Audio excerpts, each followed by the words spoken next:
નમસ્કાર મિત્રો, તો દર વર્ષની જેમ એસબીઆઈ ફાઉન્ડેશન તરફથી પોતાની આશા સ્કોલરશિપ યોજના માટેના ઓનલાઈન ફોર્મ ભરવાના શરૂ થઈ ગયા છે। આ યોજના અંતર્ગત તમને અંદાજે 15,000થી લઈ અને 20 લાખ સુધીની સહાય મળતી હોય છે, જેમાં ધોરણ 9થી કોલેજ સુધીના વિદ્યાર્થીઓને આ સહાય આપવામાં આવે છે। તો આ યોજનાની સંપૂર્ણ માહિતી આ વિડીયોમાં જોઈશું। તો યોજનાની માહિતી છે તે તમને SBI આશા scholarship.com પરથી મળી જશે, જેની લિંક આ વિડીયોના ડિસ્ક્રિપ્શનમાં આપેલી છે। તમે જેવા આ વેબસાઇટ પર આવશો એટલે તમને અહીં લખેલું છે SBI પ્લેટિનમ જ્યુબલી આશા સ્કોલરશિપ 2025। તેમાં તમે જેવા નીચે સ્ક્રોલ કરશો એટલે તેની માહિતી આપેલી છે। તેમાં અહીં લખેલું છે કે SBI ફાઉન્ડેશન દ્વારા શરૂ કરવામાં આવેલ SBI પ્લેટિનમ જ્યુબલી આશા સ્કોલરશિપ 2025-26 જે ભારતની સૌથી મોટી શિષ્યવૃત્તિમાંથી એક છે, જેના અંતર્ગત તમને આર્થિક રીતે નબળા વર્ગના વિદ્યાર્થીઓને જે છે તે શિક્ષણ માટે ટેકો આપવા માટે આ સહાય છે તે પૂરી પાડવામાં આવતી હોય છે। જેના અંતર્ગત તમે અહીં જોઈ શકો છો કે તમામ શ્રેણી આવરી લેવામાં આવી છે, જેમાં જે શાળાના વિદ્યાર્થીઓ માટે, પછી અંડર ગ્રેજ્યુએટ વિદ્યાર્થીઓ માટે, અનુસ્નાતક, તબીબી ક્ષેત્રના વિદ્યાર્થીઓ, પછી IIT IIMમાં અભ્યાસ કરતા તેમજ જે વિદ્યાર્થી વિદેશમાં અભ્યાસ કરે છે તે તમામ વિદ્યાર્થી મિત્રોને આ યોજના અંતર્ગત લાભ મળે છે, જેમાં અભ્યાસક્રમ અને અભ્યાસ સ્તરના આધારે તમને જે છે તે 15,000થી લઈ અને 20 લાખ સુધીની સહાય છે તે આપવામાં આવતી હોય છે। જેના અંતર્ગત તમે અહીં જોઈ શકો છો કે પાત્રતામાં તમે જોઈ શકો છો કે પાછલા શૈક્ષણિક વર્ષમાં 75% ગુણ આવેલા હોવા જોઈએ। તેમજ જો તમે શાળા કક્ષાએથી આ યોજના માટેનું ફોર્મ ભરતા હોય તો કુટુંબની આવક મર્યાદા 3 લાખ કરતાં ઓછી હોવી જોઈએ। તેમજ અન્ય શ્રેણીમાંથી જો તમે ફોર્મ ભરતા હોય તો તમારી કુટુંબની વાર્ષિક આવક 6 લાખ કરતાં ઓછી હોવી જોઈએ। ST અને SC વિદ્યાર્થીઓ માટે 10%ની છૂટછાટ રહેશે, તેમજ 50% સ્કોલરશિપ છે તે મહિલાઓ માટે અનામત રાખવામાં આવેલી છે। તેમજ તમે અહીં તમામ જે છે તેની માહિતી જોઈ શકો છો। નીચે સ્ક્રોલ કરશો એટલે તમામ જે છે તે ધોરણ વાઇઝ અલગ અલગ આપેલી છે, એટલે કે શાળા કક્ષાએ ધોરણ 9થી 12ના વિદ્યાર્થીઓ, પછી અંડર ગ્રેજ્યુએશન, પછી પોસ્ટ ગ્રેજ્યુએશન, તબીબી, IIT IIM અને વિદેશમાં તમે જેમાં પણ અભ્યાસ કરતા હોય તેમાં ક્લિક કરશો એટલે તેની માહિતી તેમાં આપેલી છે। તેમાં જોઈ શકો છો કે અહીં શાળા કક્ષાએથી વિદ્યાર્થીઓના માપદંડની પાત્રતાની વાત કરીએ તો તેઓ ભારતનો નાગરિક હોવો જોઈએ, તેમજ તે વર્તમાન ધોરણ 9થી 12માં અભ્યાસ કરતો હોવો જોઈએ અને પાછલા વર્ષે તમારા જે છે તે 75% ગુણ આવેલા હોવા જોઈએ, તો જ તમને આ યોજના અંતર્ગત લાભ મળે છે। યોજનામાં વાત કરીએ તો કુટુંબની વાર્ષિક આવક 3 લાખ કરતાં ઓછી હોવી જોઈએ। તેમજ અહીં જે છે તે છૂટછાટની જે છે તે જોગવાઈ કરવામાં આવેલી છે। ત્યારબાદ વાત કરીએ તો આ યોજના અંતર્ગત જો તમે ધોરણ 9થી 12માં અભ્યાસ કરો છો તો તમને 15,000 રૂપિયા સુધીની સહાય મળે છે, જેમાં તમે અહીં તમામ વિદ્યાર્થીઓને જોઈ શકો છો કે પાત્રતા આપેલી છે। અને અરજી પ્રક્રિયાની વાત કરીએ તો આવી રીતની તમારે અરજી પ્રક્રિયા હશે। તમારે સૌપ્રથમ હવે અરજી કરો પર તેના પર ક્લિક કરવાનું છે, ત્યારબાદ તમારે લોગિન રજિસ્ટ્રેશન કરવાનું રહેશે અને ત્યારબાદ તમારા ફોર્મની જે છે તે પ્રોસેસ જે છે તે શરૂ થઈ જશે। અને આ અરજી કેવી રીતે કરવું તેના માટે તમારે વિડીયો જોતો હોય તો કોમેન્ટમાં જણાવી દેજો, આગલા વિડીયોમાં તેની પણ માહિતી હું તમને જણાવી દઈશ। ત્યારબાદ જોઈ શકો છો કે અરજી પ્રક્રિયા તમારે સંપૂર્ણ અરજી પ્રક્રિયા આપેલી છે। અરજી પ્રક્રિયામાં જોઈ શકો છો કે ફોર્મ ભરવા માટે તમારે ફોર્મ ભરવાની વિગત ભરવાની રહેશે, ત્યારબાદ તે જે છે તે તમારા ડોક્યુમેન્ટ અપલોડ કરવાના રહેશે। ડોક્યુમેન્ટ અપલોડ કર્યા બાદ તમારે જે છે તે શરતો અને સૂચનાઓ સ્વીકારી અને ફાઇનલ જે છે તે સબમિટ આપવાનું રહેશે।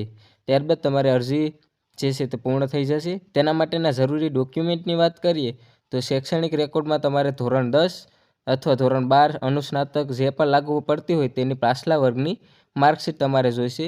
ત્યારબાદ વાત કરીએ તો કે ઓળખના પુરાવામાં સરકાર દ્વારા જે જારી કરેલ હોય તે ઓળખનો પુરાવો એટલે કે આધાર કાર્ડ છે, ચૂંટણી કાર્ડ છે, રેશન કાર્ડ છે, તેવા ઓળખના પુરાવા ચાલશે।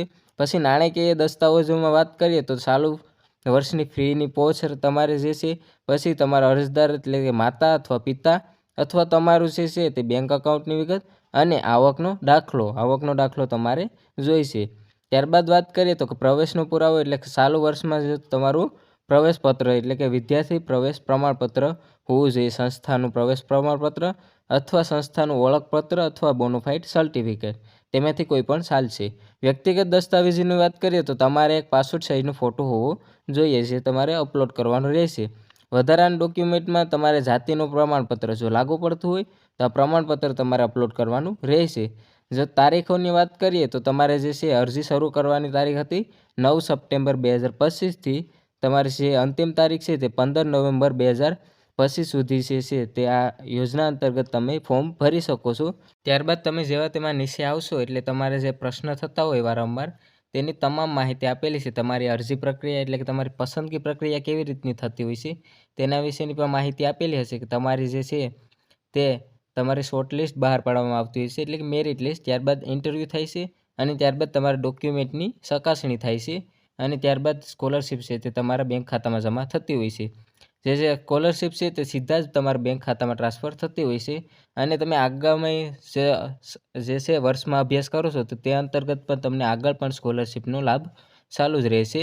તેવી રીતે તમારે અહીં જોઈ શકો છો કે તમામની જે છે તે માહિતી અહીં આપેલી છે. તમે બડી ફોર સ્ટડીમાંથી જે છે તે વેબસાઇટ પરથી તમે આગળ નોંધણી પર કરી શકો છો અને તેના લોગિન બાદ તમે આ યોજનાની સંપૂર્ણ માહિતી અને તમારા જે ડોક્યુમેન્ટ છે તેની પણ માહિતી ત્યાં જે છે તે વેબસાઇટ પરથી તમે લઈ શકો છો. તેની અરજી કેવી રીતની કરવી તેમાં હવે અરજી કરો તેના પર ક્લિક કરશો એટલે તેની માહિતીની વેબસાઇટ તમારે ખુલી જશે અને અરજી પ્રક્રિયાની સંપૂર્ણ માહિતી તેમાં દર્શાવેલ હશે. તે સ્ટેપ બાય સ્ટેપ તમારે કરવાની રહેશે.